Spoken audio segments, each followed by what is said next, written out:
ബി.ജെ.പിയുടെ സംസ്ഥാന അധ്യക്ഷനായിട്ട് രാജീവ് ചന്ദ്രശേഖർ വന്നപ്പോൾ ഇവിടുത്തുള്ള മറ്റുള്ള രാഷ്ട്രീയ പാർട്ടിക്കാരൊക്കെ പറഞ്ഞു രാഷ്ട്രീയപരമായിട്ട് അദ്ദേഹത്തിന് ഇതാണുള്ളത്, എന്താണ് അദ്ദേഹത്തിന് ചെയ്യാനുള്ളത്, എന്താണ് അദ്ദേഹം ചെയ്യുന്നത്, കുറച്ച് ഇംഗ്ലീഷ് വാക്കുകൾ അല്ലാണ്ട് മലയാളം പോലും മര്യാദയ്ക്ക് സംസാരിക്കാൻ അറിയാൻ വയ്യാത്ത ഇദ്ദേഹം എന്താണ് ബി.ജെ.പിക്ക് വേണ്ടി കേരളത്തിൽ ചെയ്യുന്നതെന്ന്. പക്ഷേ അതിന് നല്ലൊരു അടി കൊടുത്തുകൊണ്ട് തന്നെയാണ് ഇപ്പോൾ നേമം മണ്ഡലത്തിൽ ഒരു സൈനിക, അതായത് മന്നം മെമ്മോറിയൽ ഹയർ സെക്കൻഡറി സ്കൂളിനോടൊപ്പം ഒരു സൈനിക സ്കൂൾ ആരംഭിക്കുന്നത്. അപ്പം അധ്യക്ഷനായി വന്ന് ഏകദേശം 1 മാസം ആകുന്നതേ ഉള്ളൂ. അദ്ദേഹം ചെയ്യുന്ന ചില പ്രവർത്തന മേഖലകൾ മറ്റുള്ളവർക്ക് അസൂയ ഉണ്ടാക്കുന്ന തരത്തിലാണ്. ഇതിൻ്റെ സാറിന് എന്താണ്, ഇതെങ്ങനെയാണ് സാർ വിലയിരുത്തുന്നത്? ഈ കഴിഞ്ഞ ലോക്സഭാ തെരഞ്ഞെടുപ്പിൽ ഇവിടെ സ്ഥാനാർത്ഥിയായിരുന്ന സമയത്ത് രാജീവ് ചന്ദ്രശേഖർ ചില കാര്യങ്ങൾ പറഞ്ഞു. ഞാൻ തിരുവനന്തപുരത്തിൻ്റെ മുഖച്ഛായ മാറ്റും, തിരുവനന്തപുരത്തെ മോടി പിടിപ്പിക്കും. അന്ന് എല്ലാവരും കരുതിയത് ഒരു ഇലക്ഷൻ പ്രചരണമല്ലേ, ഇതും പറയും, ഇതിനപ്പുറവും പറയും, സ്വതന്ത്ര സ്ഥാനാർത്ഥികൾ വരെ പറയും, 100 വോട്ട് വാങ്ങിക്കുന്നവരും പറയും. രാജീവ് ചന്ദ്രശേഖർ പറഞ്ഞ് തോറ്റാലും ജയിച്ചാലും ഞാൻ തിരുവനന്തപുരത്തെ മാറ്റിമറിച്ച് തരും എന്ന്. അതിൻ്റെ സൂചനകൾ കണ്ടു തുടങ്ങി. സാധാരണ ഈ തെരഞ്ഞെടുപ്പ് വേളയിൽ എല്ലാവരും പറയുന്നതാണ്, സ്ഥാനാർത്ഥികളെല്ലാം പറയും തേനും പാലും ഒഴുക്കും അല്ലേ. പണ്ട് അടൂർ ഭാസി ഒരു സിനിമയിൽ പാടി അഭിനയിക്കുന്നുണ്ട്, തോട്ടുംകരയിൽ വിമാനം ഇറങ്ങാൻ താവളമുണ്ടാക്കും എന്നൊക്കെ, വിമാനത്താവളം ഉണ്ടാക്കുമെന്ന്. ഇത് തെരഞ്ഞെടുപ്പല്ലേ, എന്തും പറയാം. ഇവിടെ രാജീവ് ചന്ദ്രശേഖർ അങ്ങനെയല്ല. പിന്നെ കാലം മാറി. ഇപ്പോഴത്തെ കാലത്തെന്ന് പറഞ്ഞാൽ ഒരു ഡെവലപ്മെൻറ്റ് പൊളിറ്റിക്സ് ആണ് ഉള്ളത്. വികസനം ആരിൽ നിന്നാണോ കിട്ടുന്നത് അവരെ അംഗീകരിക്കുക എന്നുള്ളതാണ്.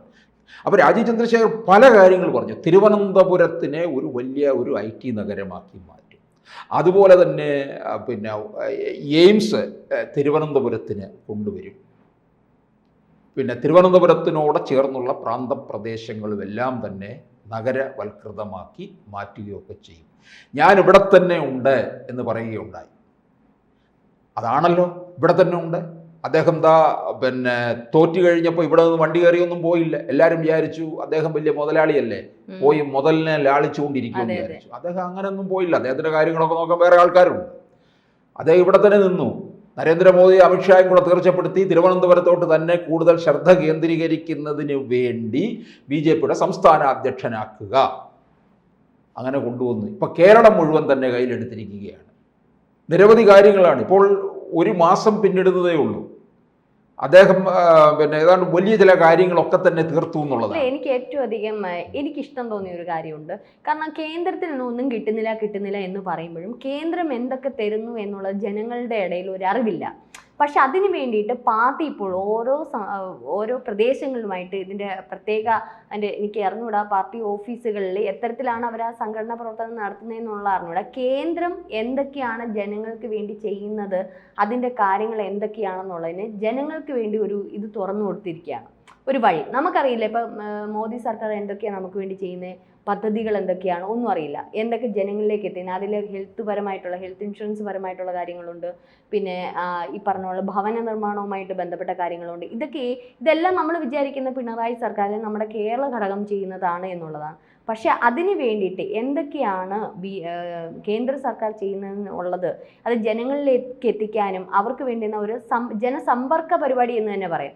ജനങ്ങൾക്ക് കൃത്യമായിട്ട് അവിടെ ചെന്ന് ഒരു അവബോധം ഉണ്ടാക്കാനും അവർക്ക് കിട്ടേണ്ടെന്ന് വാങ്ങിച്ചു കൊടുക്കാനും വേണ്ടിയിട്ട് ഓരോ മണ്ഡലങ്ങളിലും ഇത്തരത്തിൽ ഇപ്പോൾ ഒരു സംസ്ഥാന പര്യടനവുമായി ബന്ധപ്പെട്ട് അദ്ദേഹം അത് നമ്മളുടെ ഈ ഒരു ചാനലിലൂടെ പറയുകയും ചെയ്തു. ഇത്തരത്തിൽ നിർദ്ദേശിക്കുക, അത്തരത്തിൽ അവർ ആ ഒരു ചിട്ടയോടുകൂടി തന്നെ പ്രവർത്തനം നടത്തുകയും ചെയ്തു. മാത്രമല്ല തെരഞ്ഞെടുപ്പുമായി ബന്ധപ്പെട്ട് ആരൊക്കെ എവിടെയൊക്കെ നിൽക്കണം, സുരേഷ് ഗോപി ഈ വോട്ടുകൾ എങ്ങനെ നേടണം, മുനമ്പം വിഷയം. കാരണം കുറച്ച് ആഴ്ചകളെ, ഒരുപക്ഷെ ഈ ഒരു അധ്യക്ഷ പദവി ഏറ്റെടുത്തിട്ട് കുറച്ച് ആഴ്ചകളെ ആയിട്ടുള്ളെങ്കിലും അദ്ദേഹം ചെയ്യുന്നത് വളരെ അടുക്കും ചിട്ടയും കൃത്യതയുള്ളതും എന്തൊക്കെ ചെയ്യണം എന്നുള്ളതുമായിട്ടുള്ള കാര്യങ്ങൾ. മലയാള ഭാഷ ചിലപ്പോൾ അദ്ദേഹത്തിന് കുറച്ച് വശമില്ലായിരിക്കാം, പക്ഷെ അദ്ദേഹം ചെയ്യുന്നതിൽ വളരെ കൃത്യതയായിട്ടാണ് എനിക്ക് തോന്നിയത്.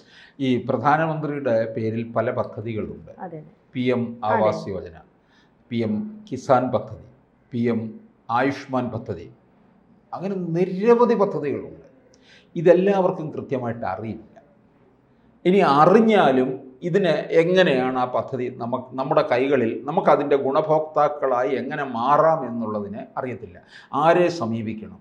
ബാങ്കിനെ സമീപിച്ചാൽ ഞാൻ അതിന് കിട്ടാൻ എത്രത്തോളം യോഗ്യനാണ് എന്നുള്ളതിൻ്റേതായ എന്ത് ഡോക്യുമെൻറ്റ്സ് അവിടെ സബ്മിറ്റ് ചെയ്യണം?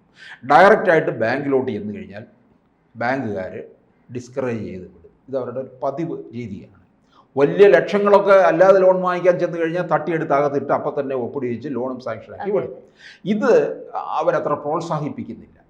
അപ്പോൾ അങ്ങനെ അറിഞ്ഞവരൊക്കെ പലരും പോയിട്ട് നിരാശരായിട്ട് തിരിച്ചു വരും.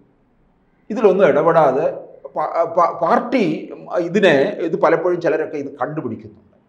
അപ്പോൾ അങ്ങനെ വന്നു കഴിഞ്ഞപ്പോഴാണ് ഈ പാർട്ടി കേന്ദ്രങ്ങൾ സേവാ കേന്ദ്രങ്ങളായി മാറണം. സാധാരണ ഈ പാർട്ടി ഓഫീസ് എന്ന് പറഞ്ഞാൽ ഇപ്പോൾ CPM-ൻ്റെ പാർട്ടി ഓഫീസ് എന്ന് പറഞ്ഞാൽ അവിടെ സഖാക്കന്മാർ വന്നിരുന്ന് വലിയ സൈദ്ധാന്തിക വിചാരം നടത്തും. ദേശാഭിമാനി പത്രം പിടിച്ചുകൊണ്ടിരിക്കും, വായിക്കത്തില്ല. മറ്റു പത്രങ്ങളെ സഖാക്കന്മാരുടെ വീട്ടിലൊക്കെ ദേശാഭിമാനി പത്രം ഇടും. വായിക്കുന്നത് അവർ മാതൃഭൂമിയോ മനോരമയോ ആയിരിക്കും. ദേശാഭിമാനി പത്രം പിന്നെ ചോറ് പൊതിയാനായിട്ട് എടുത്തുകൊണ്ട് പോകും. പിന്നെ അപ്പം പാർട്ടി ഓഫീസിൽ വന്നിരുന്ന് ദേശാഭിമാനി പത്രവും പിടിച്ചുകൊണ്ടിരിക്കും. പിന്നെ ദിനേശ് വീടിയും വലിച്ച് കട്ടൻ ചായയും പരിപ്പോടിയും തിന്ന് ഈ സൈദ്ധാന്തിക വിചാരം നടത്തും. കോൺഗ്രസ് ഓഫീസിനകത്ത് ചെയ്യുന്ന എന്താണ്? അവന്മാരെല്ലാം വന്നിരുന്ന് മറ്റേ കതറൊക്കെ ദേഹം അനങ്ങാതെ കതറ് വിട്ട് അങ്ങനെ ഈ അമൂൽ ബേബികളെ പോലെ മസ്ലിം പിടിച്ച് ഇങ്ങനെ ഇരിക്കും, മുഖമൊക്കെ നല്ല വെളുപ്പിച്ച് ഇരിക്കും.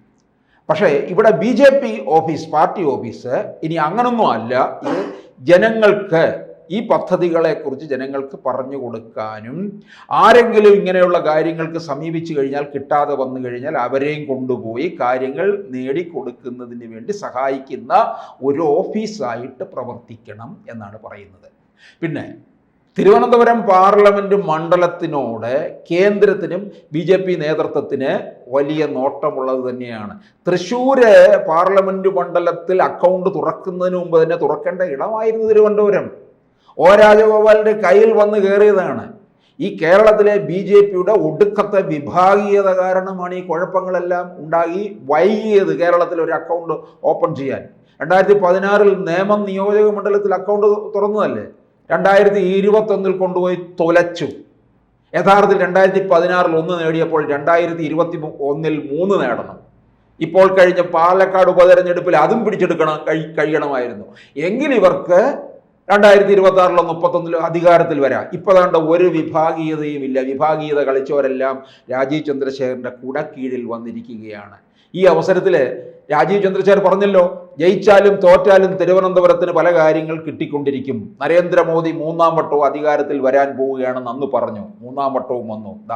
നേമം മണ്ഡലത്തിൽ ഒരു സൈനിക സ്കൂളിന് അനുമതി കിട്ടിയിരിക്കുക. അയ്യോ, അപ്പോൾ ആൾക്കാർ ഈ സ്കൂള് മലപ്പുറത്തൊക്കെ എത്ര സ്കൂളുകളുണ്ട് എന്നൊക്കെ വേണേൽ ചോദിച്ചോളി. അതല്ല, സൈനിക സ്കൂൾ വേറെ ഒന്നുമില്ല, കഴക്കൂട്ടത്തുണ്ട് തിരുവനന്തപുരത്ത്, വേറെ ഇല്ല. ഈ സൈനിക സ്കൂൾ കൊടുത്തിരിക്കുന്നത് മന്നം മെമ്മോറിയൽ സ്കൂളിൻ്റെ അവിടെ ചേർന്ന് നടത്താനാണ് പറഞ്ഞിരിക്കുന്നത്.